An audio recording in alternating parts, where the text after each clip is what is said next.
A big theme in these later lectures, and one especially brought out in this next one about Liang Kai, is the difference between the Chinese and the Japanese traditions of collecting and connoisseurship, and why the two together have preserved a great many more paintings for us than either one of them would have done by itself. This has been a touchy subject for Chinese and Japanese scholars to write or talk about.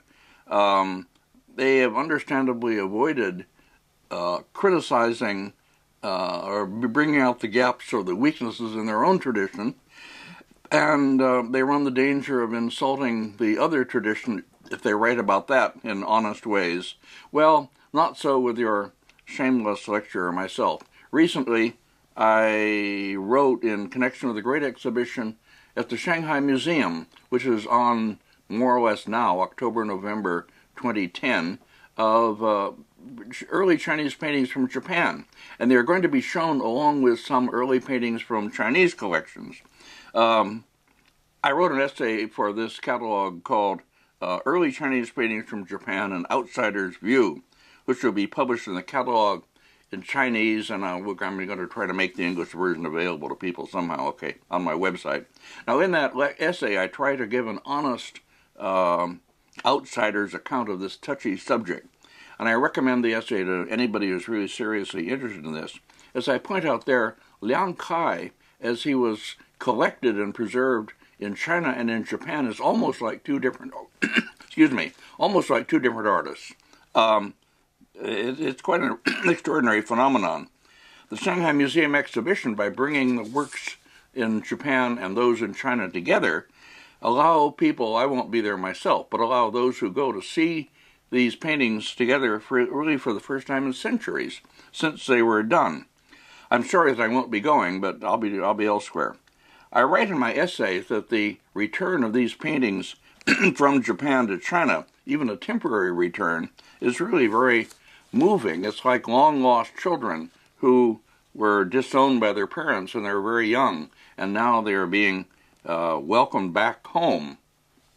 Liang Kai was active in the first half of the 13th century, so he's a very late period, and this is the period that will be mostly occupied by the 12th lecture on Chan or Zen Buddhist painting. Liang Kai, and I'm putting on here the first section of a hand scroll. Is probably an early work by him, and I'll speak of it in a bit. But let me talk something about Liang Kai generally first.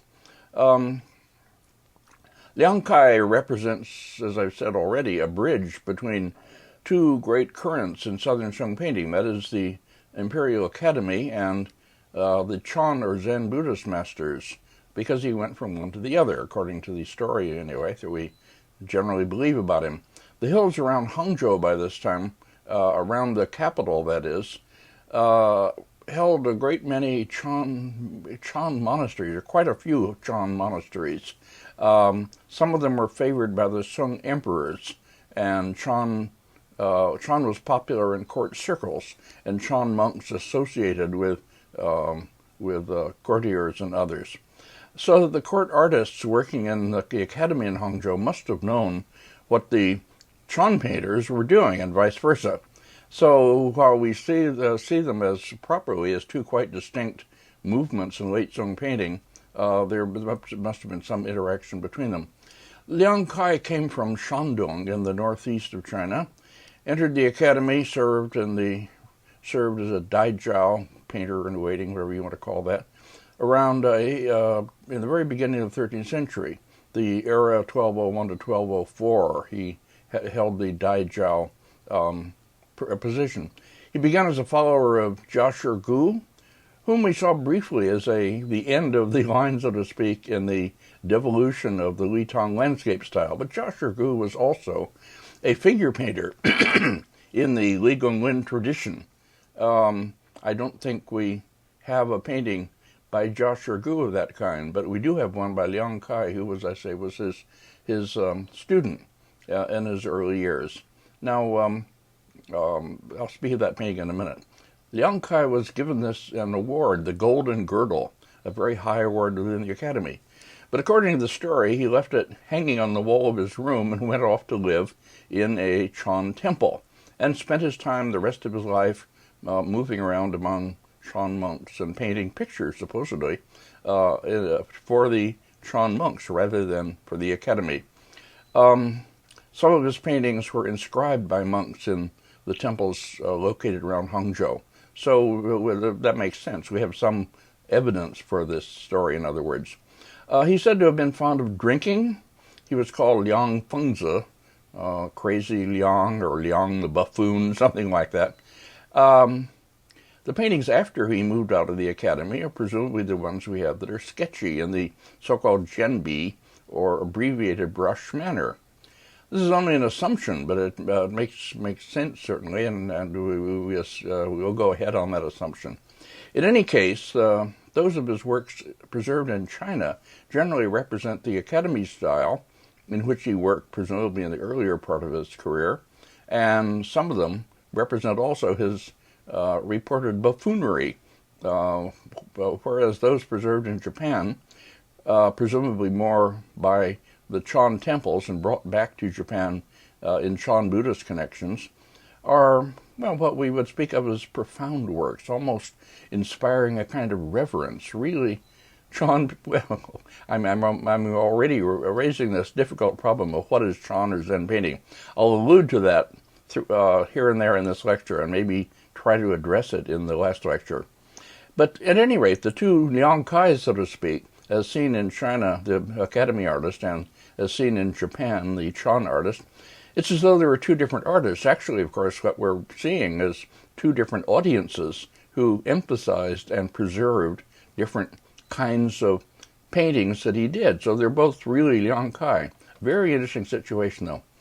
And as with all the academy artists, his paintings are undated, and we can only guess at the sequence. Now, what we are seeing here is the first part, the first section of a hand scroll, ink on paper, obviously, which has a signature of Liang Kai, and I believe is genuine, and it must be the kind of painting he learned to do from Jia Shigu, a very fine religious painting. This is the frontispiece to a Daoist sutra, and I reproduced it in my old Southern Sung catalog, I think for the first time.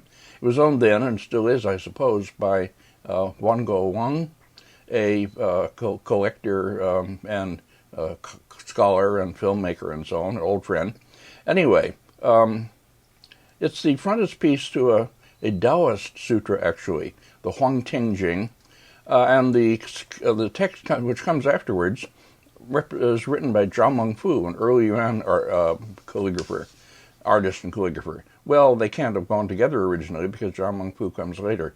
But at any rate, well, the character represented here in the first part is Zhang Daoling, the supreme Taoist master, watching scenes of the redemption of the good and the punishment of the evil. And that's the next section, please. This is the latter part of the scroll. Well, I have somewhere a lot of details, but I'm not spending that much time on it because it doesn't belong in our account of Liang Kai particularly, except to point out that here's where he began. In the upper left of the scroll are the good being rewarded, and down at the lower left are the evil being punished, boiling in hell and so on. And some kind of Taoist messiah or whatever savior moving down to save them, presumably. I assume that's what's going on. I don't know in detail. Okay. A fine painting anyway, and it represents Liang Kai as a very highly skilled technician in the early part of his career. More or less inevitably placed first in any consideration of Liang Kai's works, the kind of painting that he did in the academy, is this picture of Taoyuan Ming walking out from behind a pine tree and a large rock in a landscape.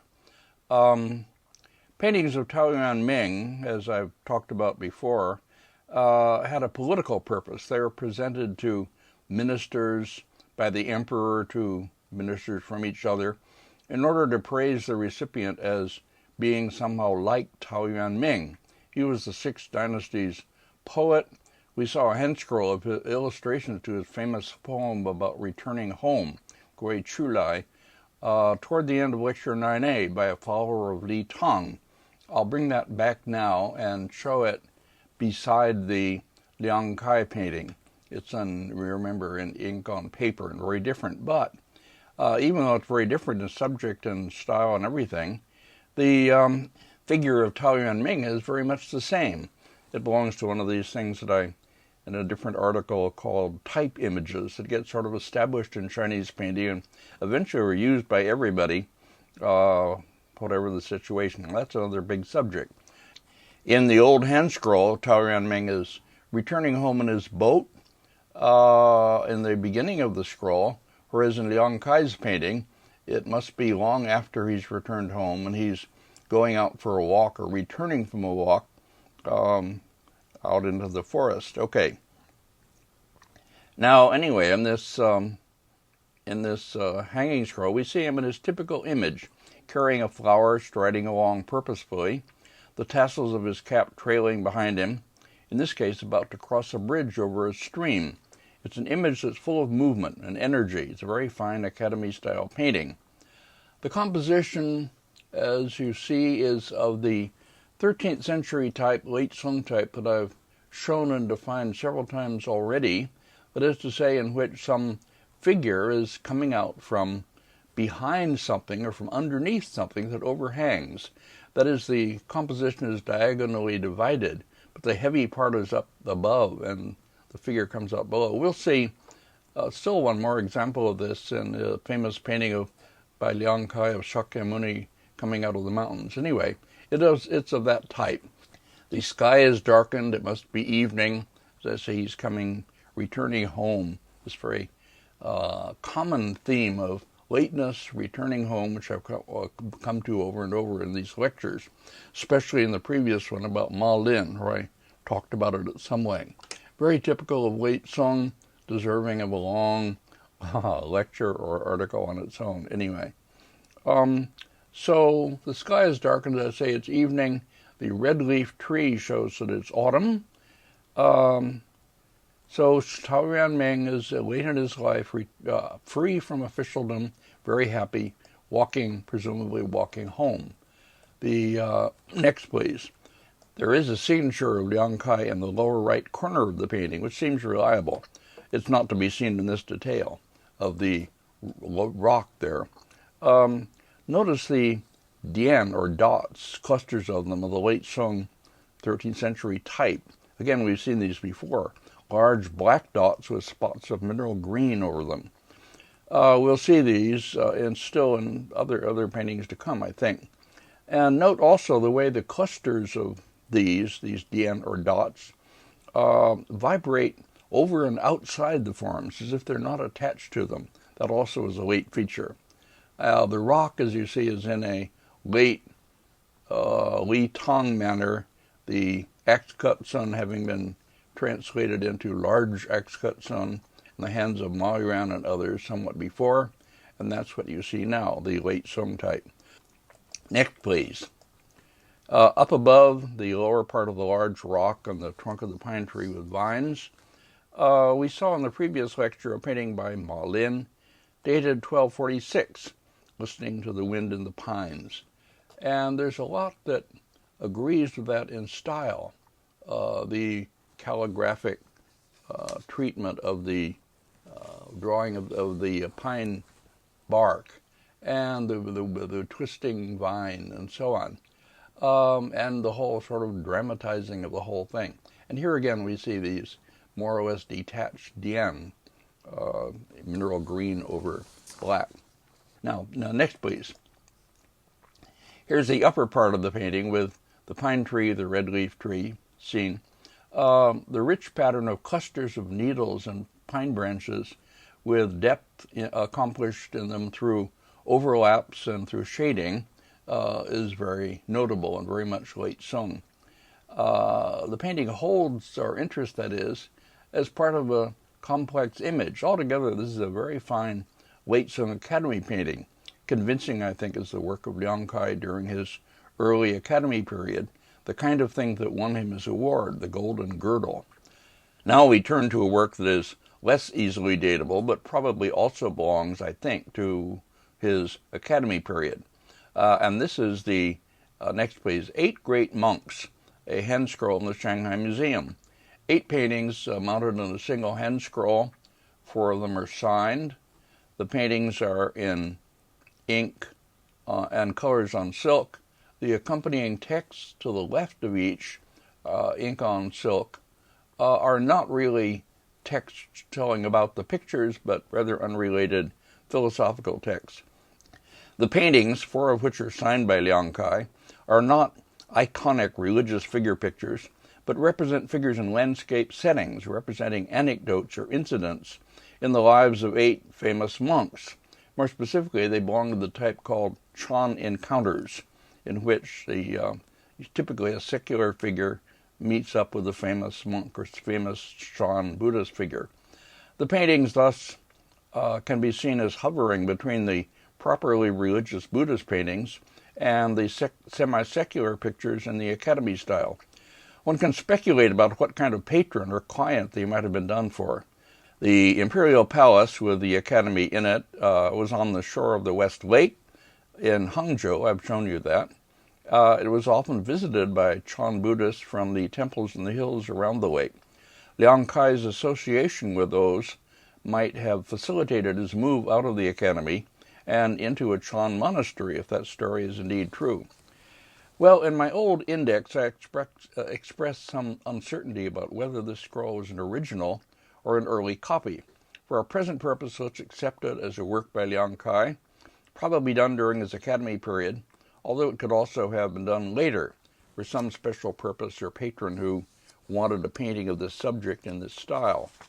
Now, then, I'm only going to talk about 3 of the pictures, the first 3 of which I have good images, presumably because that first section of the scroll with these 3 pictures in it was exposed in the case when I made the slides at the Shanghai Museum long ago. Before showing these paintings, however, let me speak of a recent article on them published in the catalog of the Shanghai Museum's exhibition last fall of early Chinese paintings from Japanese collections. The exhibition also included early works in the Shanghai Museum and other Chinese museums, and this scroll is one of them. The article is titled The Chan Encounter and Song Dynasty Optics, Liang Kai's 8 Eminent Monks, and it's by Sarah Fraser, who studied with me and with Joanna Williams, our Indian art, South Asian art specialist, and wrote a fine dissertation on Dunhuang sketches and modes of copying, reproducing cave and temple paintings, workshop practice in China's middle period, that is. The book is titled Performing the Visual Buddhist Wall Painting Practice in China and Central Asia, 618 to 960, published by the Stanford University Press in 2004. Sarah now teaches at Northwestern University and has become one of the top specialists of her generation. She's seen here in the photo at left with a tantric painting behind her, and at right together with Francesca del Lago at the entrance to an exhibition. Francesca is a much older friend, but if I start talking about her, it would go on too long. The exhibition was evidently one of China's new art, and that's Francesca's specialty, recent or contemporary Chinese painting. Okay, now back to the paintings, using Sarah's article for information about the subjects. Okay, next. The first picture in the scroll depicts the first patriarch of Chan Buddhism, Bodhidharma, who, in the legend, came from India, bringing the new doctrine with him, and after unsuccessfully trying to convert the Liang emperor of the time, retired into a cave to meditate, refusing to respond to anyone who came there. That went on until Hui Ke, the second patriarch, took the extreme step of cutting off his left hand to demonstrate his sincerity and offering it to Bodhidharma. As we don't see him doing that here, his hand is covered under his robe. In some paintings, you actually see him doing it. Ugh. Anyway, Bodhidharma eventually relented and took him on as a disciple, and he became, as I say, the second patriarch. Next, please. Bodhidharma here is not exactly in a cave, but is facing a rocky cliff. The painting of the cylindrical trees may remind us of the pine tree in Liang Kai's painting of Tao Yuanming, but it's not quite so calligraphic, so loose in brushwork. The sage from India is shown as usually in Chinese painting, with a darker complexion and more facial hair. The manner of rendering space and of light and dark, treated in depth, figuratively that is, in Sarah's article, is compatible with the attribution of 13th century work in Academy style. Next, please. I could show quite a few more depictions of this subject, including a famous one by the Japanese master Sesshu, and another by the Ming painter Dai Jin. But I'll show only one, a detail from an anonymous late Song painting in the Cleveland Museum, a hanging scroll in ink on silk. Here the figure of Bodhidharma is larger and stabler, that of Huineng more bent and respectful. This work is by a lesser hand with flat forms and no real space. Next, please. The second painting depicts the fifth Chan patriarch, Hongran, as a boy, when, to quote Sarah Fraser, quote, he encountered a wise man whose revelations about his character sent him on the path to become the future fifth patriarch, end quote. The encounter again takes place in a forest with huge cylindrical trunks of pine trees, opening space across which the figures face each other. Next, please. The old sage, hunched over and wearing a loose-fitting robe, leans forward on his staff and raises his right hand in the position of teaching, one finger extended. Next.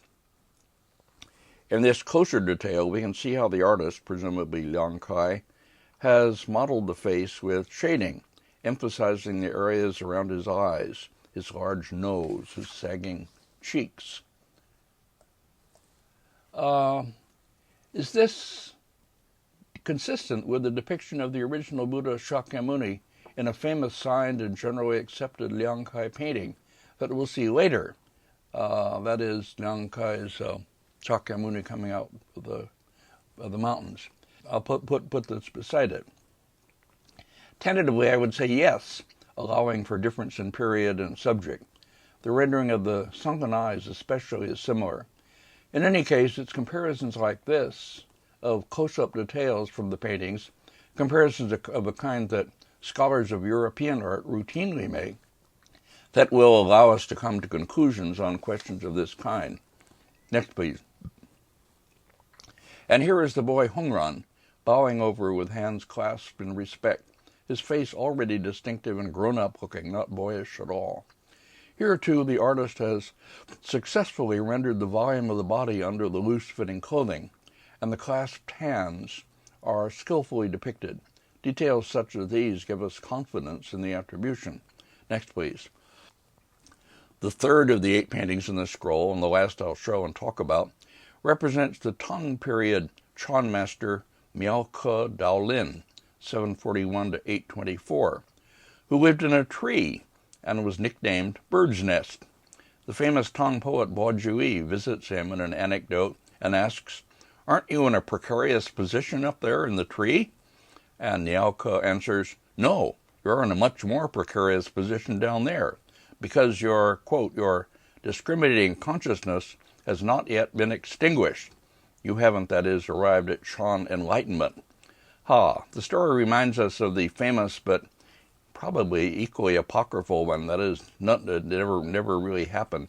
The story of Emerson visiting Thoreau in jail, you probably know this one, where Thoreau was put overnight for not paying his poll tax as a protest against slavery. Emerson is supposed to have asked, "What are you doing in there, Henry David?" To which Thoreau responded, "What are you doing out there, Ralph Waldo?" But of course it's too good to be true. But they're similar. Anyway, next please. I haven't a detail of Bird's Nest in the tree, or I can't find it, but here is one of Bo Jui and his servant, with the same volumetric drawing of the figures and the usual distinction between higher and lower class in their faces. The servant carries what appears to be a container made from a section of bamboo. Other representations of Bird's Nest in the tree that I can think of include one by the early Qing master Kunsan, in which the artist puts himself in that role and delivers another philosophical response, which I translated in my old article on Kunsan. The painting is reproduced in Seren Volume 6, Plate 378, if you want to look at it, and one by the Japanese Rinpa artist Sotatsu, which I remember that my former student Hiro Kobayashi showed was derived from a late Ming printed picture book. Next, please. A closer detail of the servant showing his squinting eyes, his sideward open mouth, not the expression of a high-class person. Even his ears seems too elaborately twisted. Ha! I have something about ears right now, but anyway, yes, that's true. But he holds one hand lowered, not pointing forward, but in the position of teaching, 2 fingers extended. Someone else will have to interpret the significance of all this. Next, please. So much for that scroll. Another painting in a Chinese museum with a Liang Kai signature that has been reproduced as his work and belongs to the Chinese image of Liang Kai is this fan-shaped album leaf in the Palace Museum, Beijing. I dismissed this painting in my old index as a Ming imitation, but I'd like to present it now as a problematic, possibly a real work that he did during his academy period. Next. The signature, which is on the far right margin, seen here, is in fact written the way an academy painter would sign it. It reads, Yu Qian Tu Hua Liang Kai Zhi, or brushed as made by the imperial picture maker Liang Kai. The 3 main figures might be representatives of the 3 beliefs, a Buddhist monk, a Daoist, and a Confucian. There's a famous story involving these 3 crossing a bridge, but I'm not sure about this, and I'm not clear on the subject matter. Next, please. The pine tree with vines around it, and the figure at far right with his boy servant, bear some resemblance to similar forms in the real Liang Kai paintings. But the black brushstrokes of the older man's robe seem perhaps too sharp and heavy, not well enough integrated into a coherent image for Liang Kai's hand. But again, let me leave this one unresolved. Not one of the group of safe works, but still one to be taken seriously. Next, please. I insert here at the last minute, as this lecture is just about ready for posting, still another Liang Kai signed painting, for which I just found slides. It's a large album leaf in the Shanghai Museum representing Budai, or Japanese Hotei, the fat monk who is the incarnation of Miroku, sprawled and sleeping beneath a pine tree. His wine gourd is hung over a branch above him. His clothes are loosened, his hairy belly exposed. The drawing of his robe in strong angular strokes foretells the abbreviated brushwork figure paintings of Liang Kai's later period. The pine tree seems close enough as an image to the one in the Taoyuan Ming walking picture that we saw to confirm this as a work reliably from his hand. I can't tell you where the signature is, but I have recorded it in my index as signed and probably genuine. It adds another to Liang Kai's paintings in the Academy style, presumably from his early period while he is still serving in the Academy. Still, the subject belongs to the Chan or Zen repertory, so we can perhaps see it as transitional. Now, here's another one. I remember when we first saw this in the Shanghai Museum. It's an album leaf in the Shanghai Museum representing Butai, or Hotei, or Putai, this monk, and I'll show more pictures of him when we look at Zen painting. Anyway, who was a kind of ne'er-do-well, wastrel, wandering around with a kind of garbage bag, which you had all kinds of junk, and fat. Presumably, he's to be reborn as he's Maitreya, I think, as I remember. Anyway, he's a bodhisattva on Earth. Well, the painting, which by the way has a facing leaf with an inscription by none other than Huang Gongwang, the great painter, landscapist, and writer of a text and so on in the Yuan period. Wai Gam Ho got very excited about this as an example of a kind of literary form that is not common. I can't talk about that. At any rate, this is very definitely the side of Liang Kai that the Chinese collectors seem to see as typical of him, and the side they mostly chose to preserve.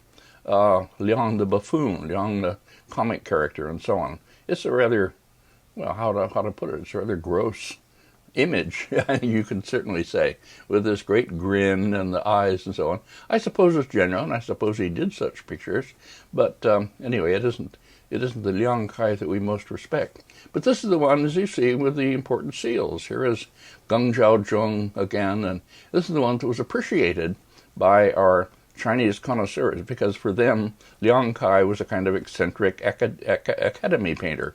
However, as soon as we go to Japan, we see another Liang Kai altogether, and the one that we think of as the great master. Oh, before that, let me just show this picture. There are numbers of non-Liang Kai pictures floating around under his name. Some of them are highly regarded. And this one, well, this is the Daoist immortal Shenran. Ink Immortal, it's called, Paul Ma Shenran. Splashed Ink Immortal. Anyway, it's in the Palace Museum in Taipei, and it was in the Chinese Art Treasures exhibition, not my choice, and I've never believed in it. I've never liked it really much. This, again, is kind of a jokey picture, this fat old character, and the robe and most of the picture is done in very loose, wet strokes of ink, or splashes of ink almost. Well, it's indeed spontaneous, but it doesn't hold together very well as an image, and isn't remotely up to the level of the ones in Japan, which are really done by Liang Kai. I think this is an imitation of some late person sort of making up the Liang Kai manner. Well, so much for Liang Kai in China. Now we see what we think of as the great Liang Kai in Japan. And we begin properly with a painting that may well have been done after he left the academy, so it's sort of hard to say, but at any rate it still preserves something of the academy manner. This is Shakyamuni emerging from the mountains. Shakyamuni was the original Buddha, the Indian prince who became the Buddha and founded the whole Buddha sect. I show it in two images, one of them at left made from a reproduction, looking the way one ordinarily sees it in books, and the other at right, an image from an old slide taken from the original, more the way it looks when you see the actual painting hanging. The composition, first of all, it's another of those compositions with a heavy overhang, diagonally divided in a great sort of overhanging cliff in the upper part, along with trees, bare trees with spiky branches and twigs. And then the space comes out from under this into the foreground, and indeed the figure emerges from under this cliff and comes out into the foreground.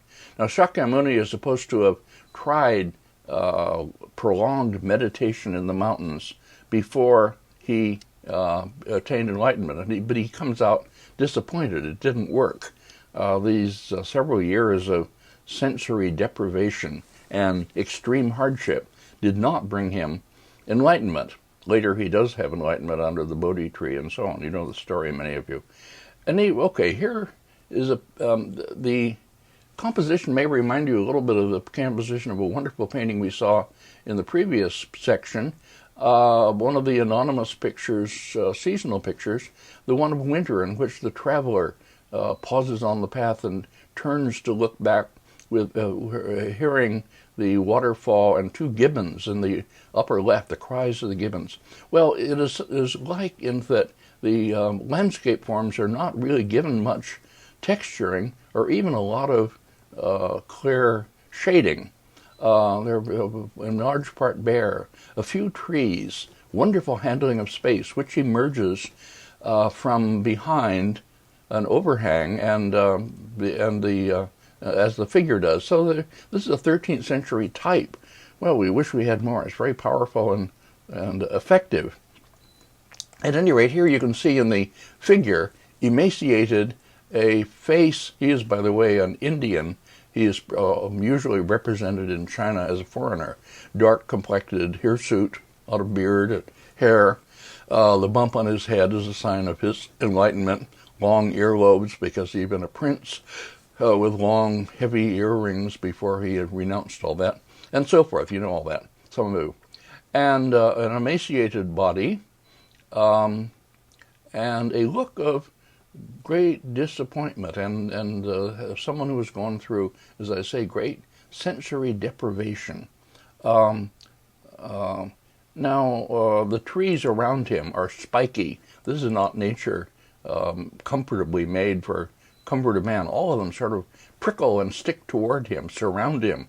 And in fact, the landscape forms themselves, as they have no texture, as though there is nothing really of sensory pleasure or anything that he might really enjoy. The inscription on this, by the way, uses the words Yu Qian before the imperial Tuhua painter, Liang Kai. Sometimes this is taken to mean that he was still in the academy, but not necessarily. In later times, painters would use a seal saying something in the academy, when really they mean, I used to be in the academy. It's a matter of pride. At any rate, it could be that, and it could be after Liang Kai had left the academy and was in the mountains. It's hard to say. At any rate, it's a masterwork of a Chan/Zen subject. I'm using Chan and Zen interchangeably. Chan is the Chinese term. It means, meditation, dhyana. And Zen is a better-known Japanese term. I'm just using them freely and interchangeably. All right, now we come to here's this. This is the sixth patriarch of Chan Buddhism, chopping bamboo. This is, it's reproduced in various places, but the old catalog Zen Painting and Calligraphy, an exhibition put together at the Boston Museum of Fine Arts by Jan Fontaine and Money Hickman, quite fine, very important, which I have recommended reading and using. The two paintings, this and its companion, which I'll show in a minute, are reproduced there. These paintings have been in Japan a long time. They have seals of an Ashikaga Yoshimitsu, one of the daimyo, and not more than daimyo. Anyway, 1358 to 1408. So they were in Japan by that time, and probably earlier. In other words, they were brought over early to Japan, and probably brought over from some Chan circles, we don't really know, but by Chan monks, and kinds of paintings that were devalued, and the Chinese, in other words, were not trying to hold on to them. So we have them only because they came to Japan and so on. I make that point often. At any rate, the story is that the sixth patriarch, Huineng, the one who founded the whole sudden enlightenment branch of Chan Buddhism, attained enlightenment chopping a piece of bamboo.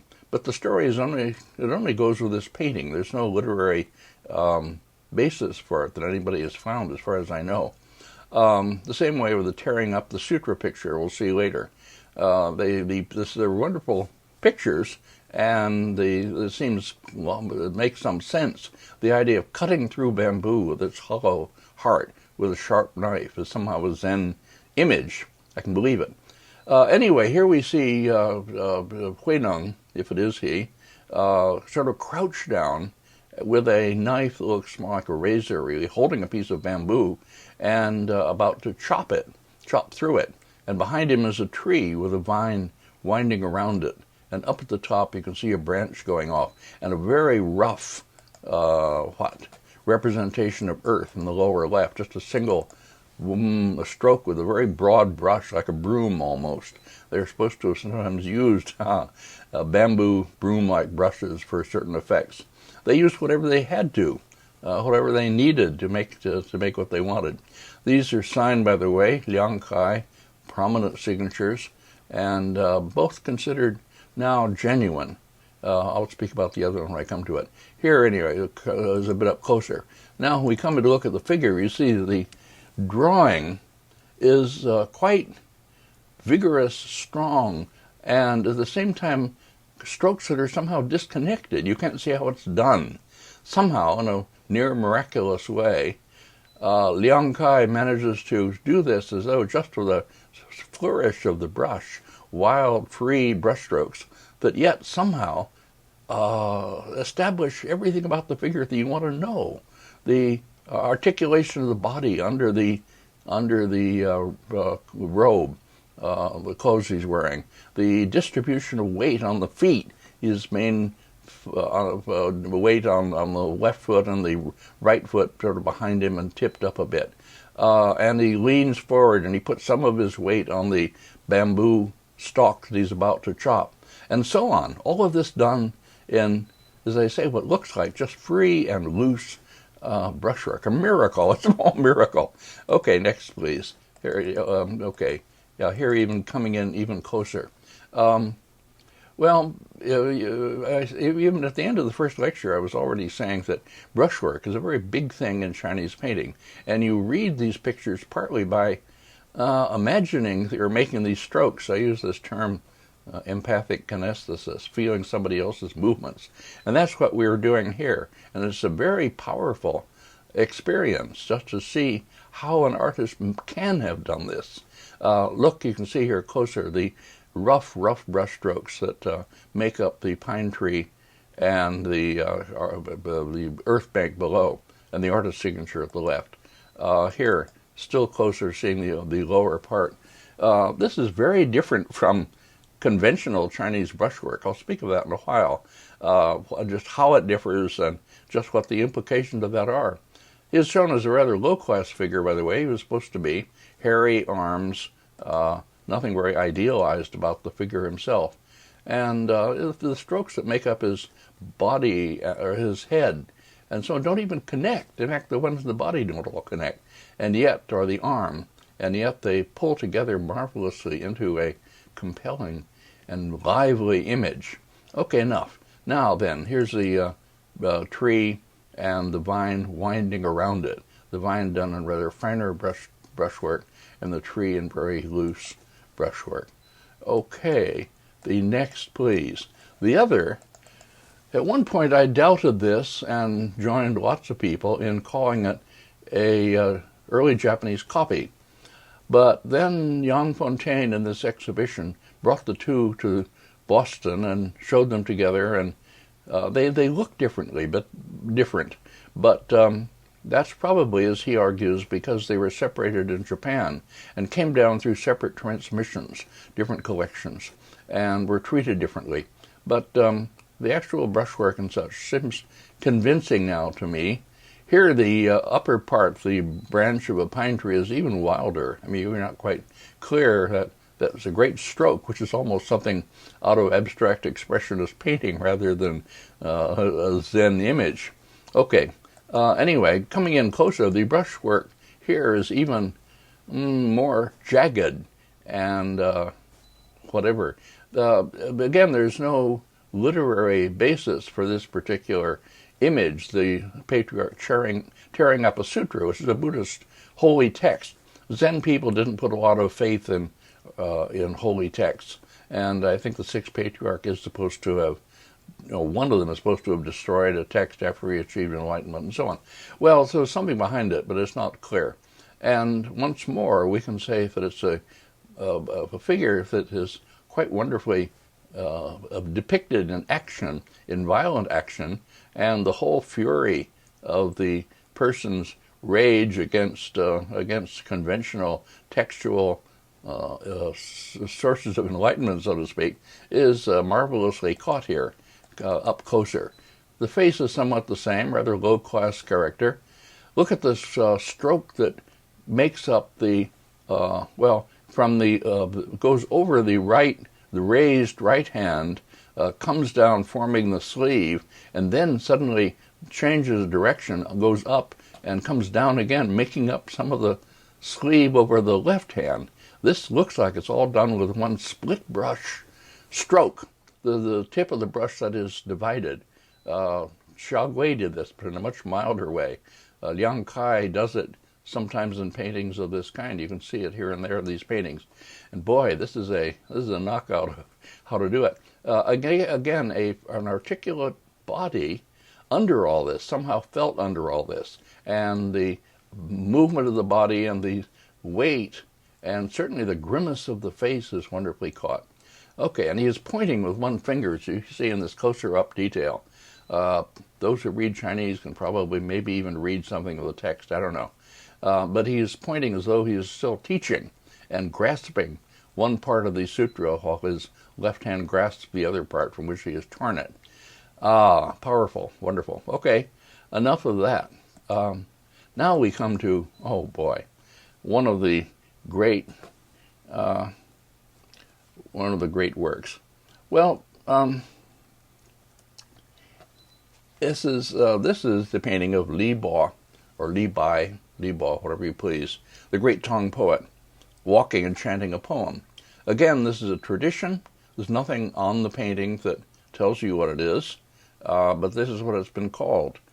Li Bo is not a particularly Chan or Zen subject, but the culture of Chinese poetry, great Tang poetry, and generally that literary culture of China was very much cultivated in the Chan monasteries, so they knew all these things. It does make sense to have a Zen painting of Li Bo walking, although I can't, I'm not going to try to make the argument for it as somebody else could.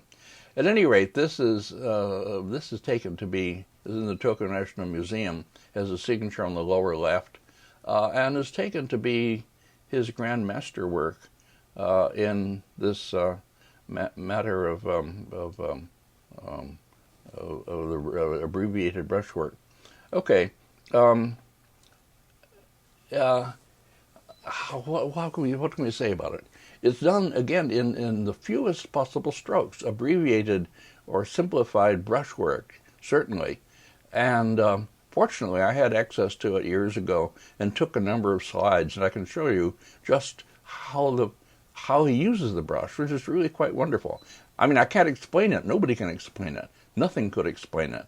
But how it works and what it looks like, I can show. Okay, here's the figure up a little closer. Now, he is said, as I say, to be walking and chanting a poem. His mouth may be a little bit open. His head is certainly raised. There's a considerable sense of energy.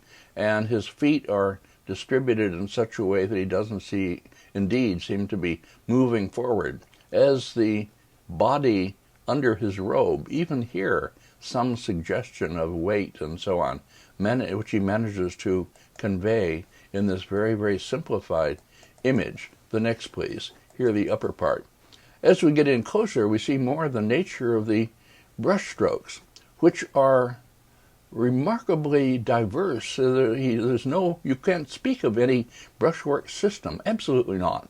He uses whatever works, and he uses brushwork that nobody else would think of using, I think. Okay, the wet strokes for the collar and going down the back, the stroke for the front, which I'll show separately later, and the head. Okay, here's the head of Li Bai, whatever. And you can see how few strokes there are and how they don't really connect, except in the wonderful way he turns these into a coherent image. The two strokes on the upper part of the forehead and down below for the chin, those are fairly okay. Those work just as kind of bounding strokes. But look at the eye done with one very simple stroke. He puts the brush down and lifts it a little bit, moves it leftward to make the eye. The simple stroke of the nose, stroke for the mustache, broken brush, lighter ink. And then kind of a double stroke, looking at the Chinese character for 2, for the mouth, which is slightly open. And, of course, the beard. A quite wonderful painting of the collar, by the way. You can say, oh, maybe show that later. Oh, wow. Boy. Now then, okay, here's the back, his collar and going down.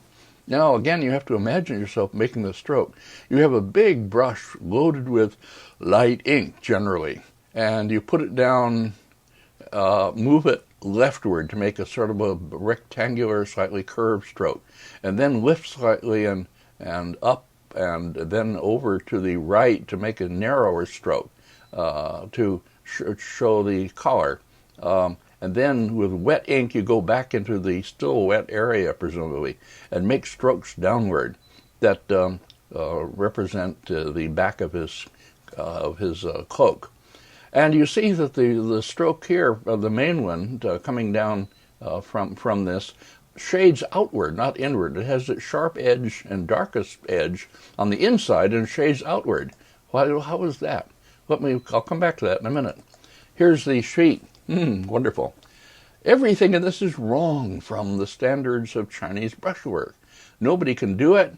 a traditional Chinese connoisseur going to Japan and looking and saying, ugh, bad brushwork, still happens.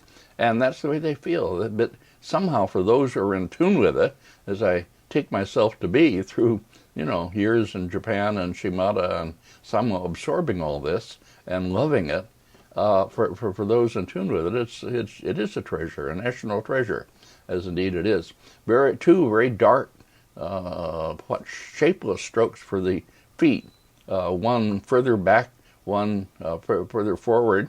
Then the strokes for the bottom, the hem of the robe, and dark. There are only a few really dark accents throughout the painting, here and there, and the rest of it done rather light. Now here, this is the most wonderful side of all. This is the front of his robe.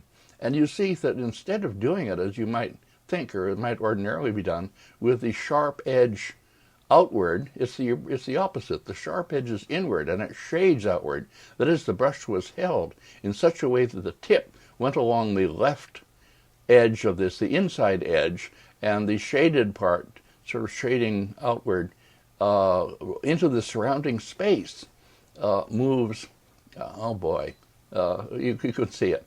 And this somehow works to suggest the figure moving into space, surrounded by a sharp edge, but also blurring into the space around him.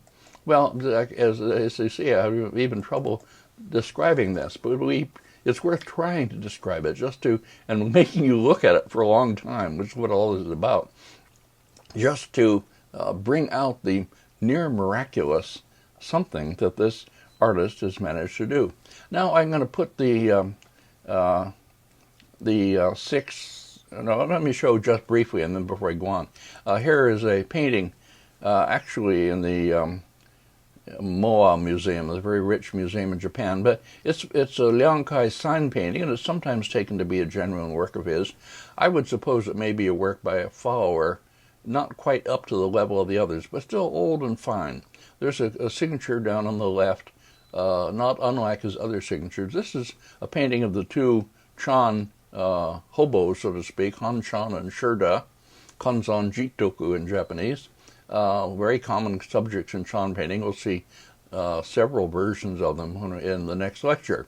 They sort of wandered around. They were, I think, what were they, 9th century, whatever people, and wandered around the landscape, writing poems and sweeping and doing all kinds of eccentric things, and grinning. Okay. Anyway, this is close to Liang Kai, maybe not the real hand of, or possibly just a slightly less profound and whatever successful painting. Fine anyway.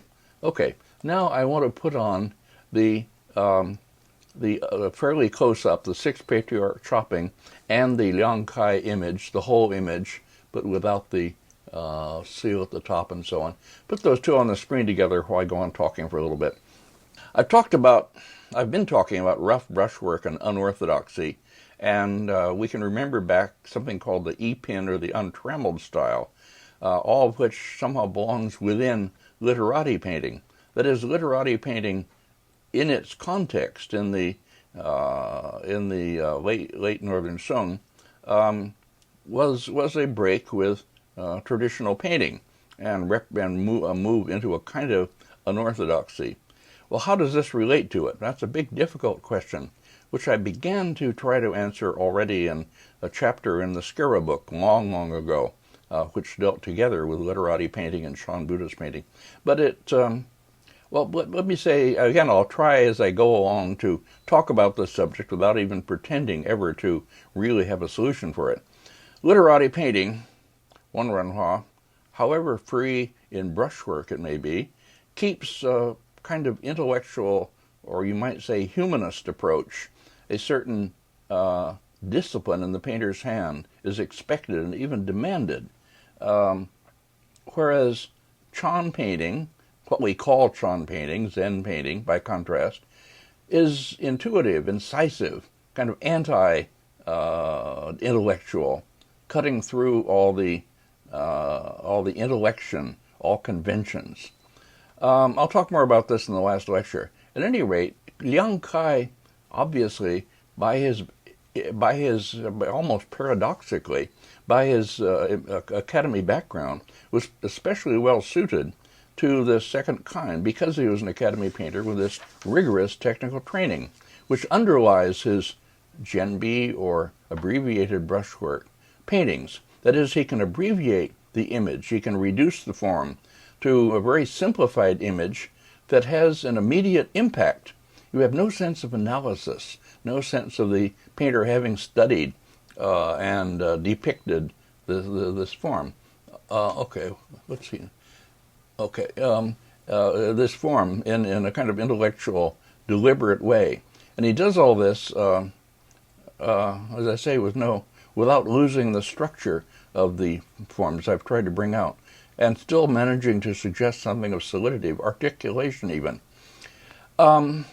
It's interesting, and it's important also that Liang Kai chooses the manner or the kind of brushwork he uses to suit the subject. It's the exact opposite of what the literati artists and their theorists insist on. They insist that brushwork has to be expressive of the refinement of the artist, somewhat independently of the subject.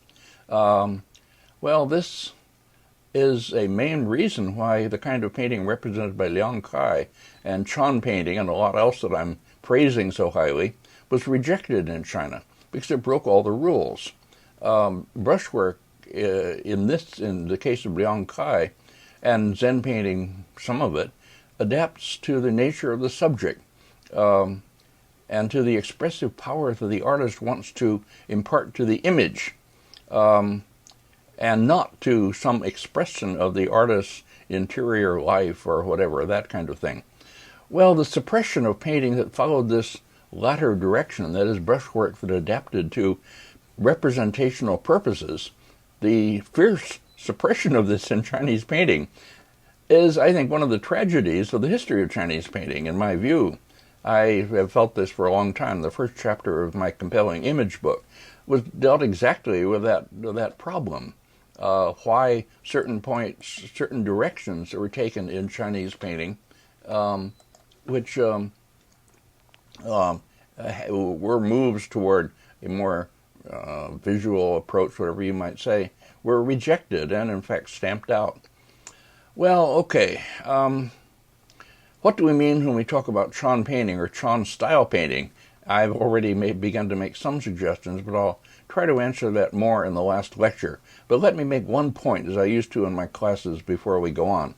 I'm really talking at length here, but I think I have important, or at least to me, important and interesting things to say about paintings that have been some of the great objects and events in my life, and about issues that have most deeply concerned me. So they're going to have to send an assassin with poison tea or something to get me to stop talking. But let me go on. Okay.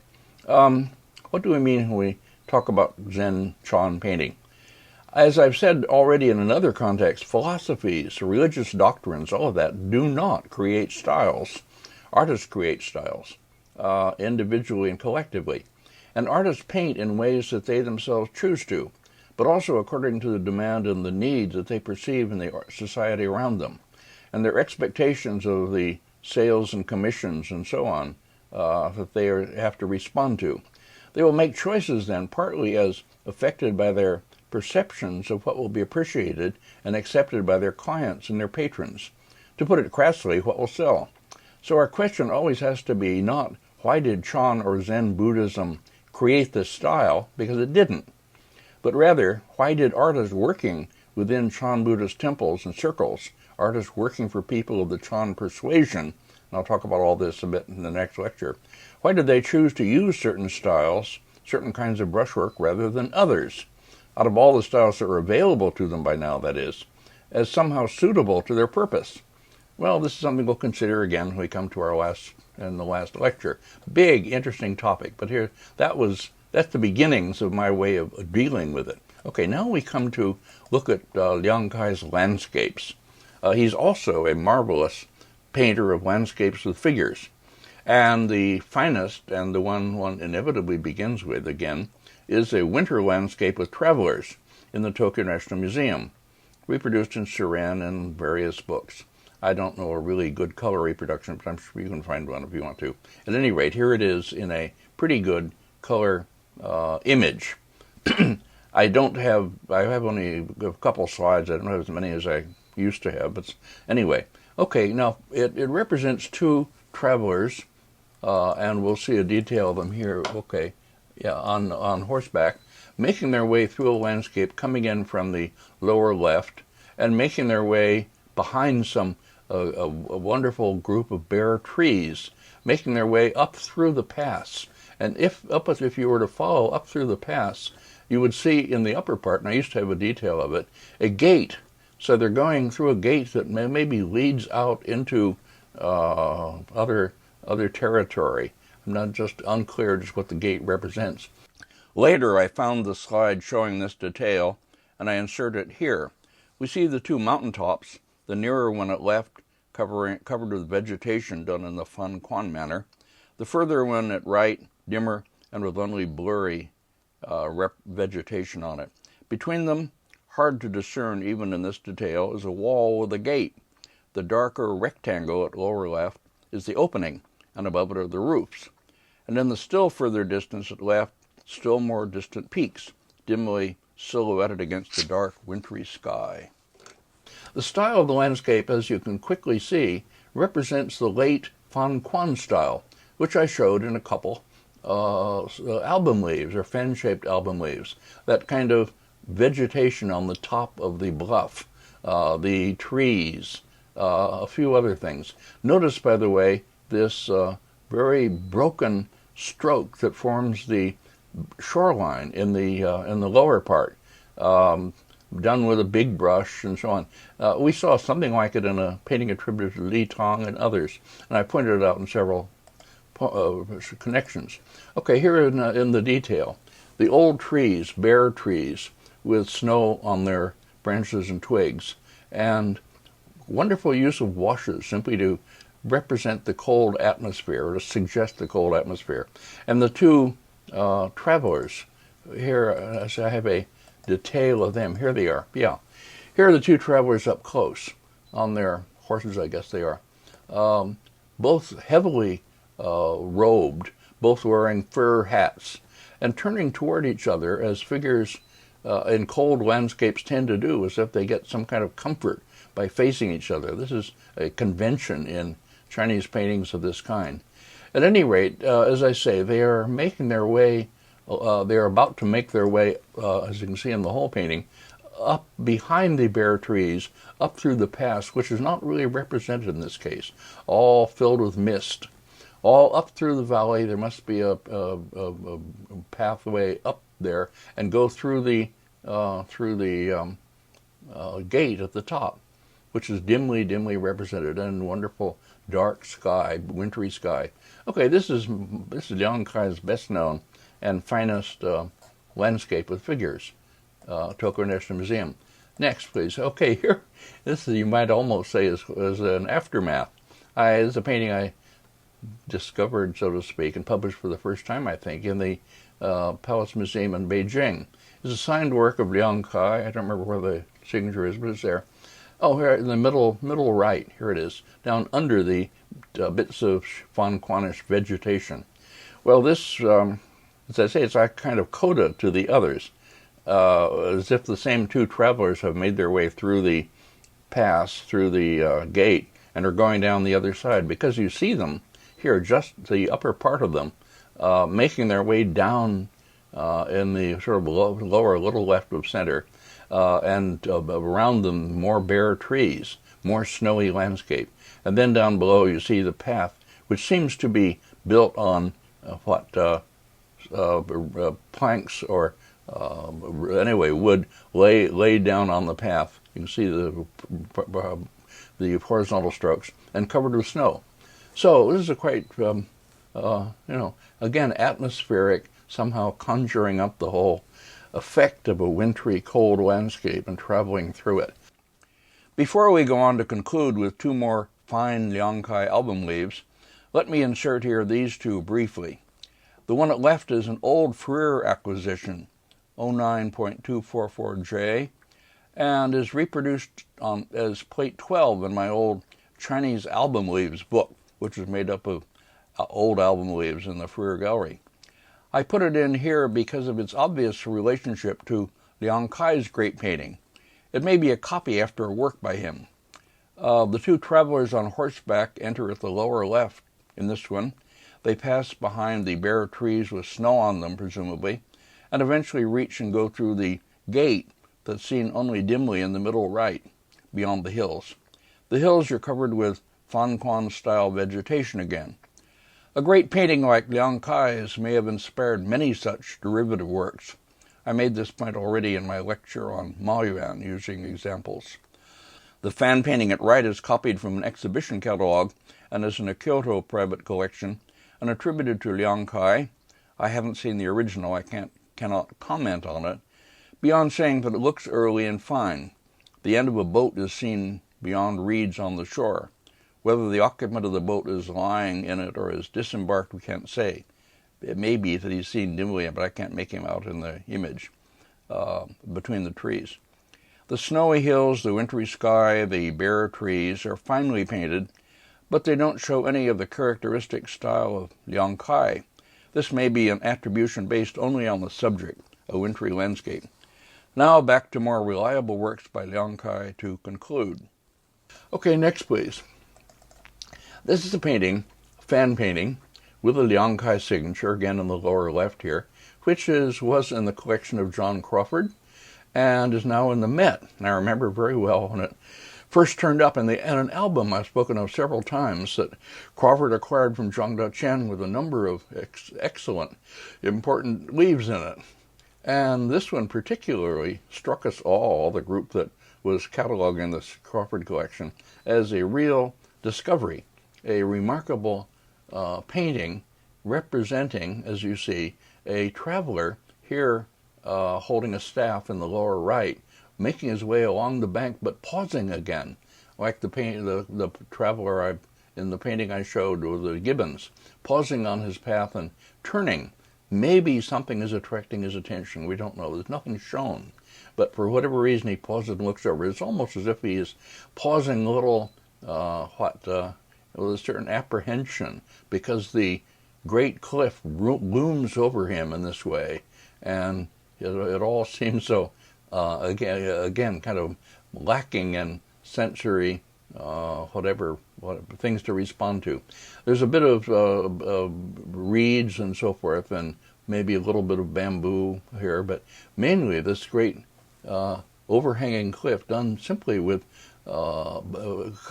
mist floating across it, rendered by horizontal strokes of wash, and then a little bit of shaping up on the upper top, the upper center. Wonderful leaf. Here's a detail of it, which shows again the traveler turning and looking, expressive little figure, however small, looking across at this bank, and here the figure up really close. Just a few dots or den behind him for a bit of vegetation. Well, expressive, although very, very small, a wonderful evocation of a strange experience. Okay, then here, this is the last I'll show. But, this is a painting that, again, one that I discovered and published for the first time, I think, in the Palace Museum in Beijing. This is playing a flute in a boat, a signed work. I have it in my book, The Lyric Journey, reproduced there, I think, for the first time. Well, this is certainly the ultimate in the dissolved style within the Academy. Not yet quite moving into a Chan or Zen style, but just on that point of transition, something that can be easily turned into a quasi-Zen style. That'll be different, as we'll see. We'll see Zen paintings of dissolved landscapes. What it represents, anyway, is a misty, foggy river with the opposite bank seen only in the passage here in the lower part. I'll have a detail in a minute. And then in the nearer bank, some bushes and an old tree only partly seen, most of the painting hidden in fog. And then down here below the bank is a man lying in a boat and playing a flute. Again, an evocative painting, quite wonderful in its quiet way. Here's the further bank, a little bit of texturing, Again, it's one of these paintings in which a great overhanging bank seems to occupy much of the upper part of the picture, as in the Crawford painting, except that this here is even more hidden in mist. A few bits of foliage or vines or something hanging down a little bit further up the bank. You can barely see them here, I think, in the detail. Little bits of, well, anyway, you can see it. Maybe a kind of path coming out from behind the boulder here. Hard to say. And then the lower right here, here's the fisherman lying, not fisherman, I'm sorry, the gaucher lying in the boat. He has his head on what seems to be the oar. He's laid the oar across the boat, and he's lying back in his robe, and he has one leg raised, and he's playing a flute. So you have to imagine the sound of the flute in this very misty, mysterious setting, and around him, very quietly done painting of mists and bushes seen through the mist, and a single bare tree. Quite lovely painting, but again, something that looks almost like the end of the line. Well, that, as I say, is an objectionable, deterministic idea, which I say it and take it back. Something might well have developed out of this, something maybe did in Zen painting. We'll see next lecture anyway. So much for Liang Kai, a wonderful artist, and I really have enjoyed talking about him, and I hope you've enjoyed looking at the pictures. The reason I talk so long, part of it really, not only that I think I have things to say, but also just to make people, you people out there, look at the paintings for a long time. It's you could almost turn off the sound and watch them and get as much out of it. Okay, I have various readings, by the way, for Zen painting in my handout, and I won't talk about them here. Okay, so much for 4 great masters in the Southern Shingon Academy.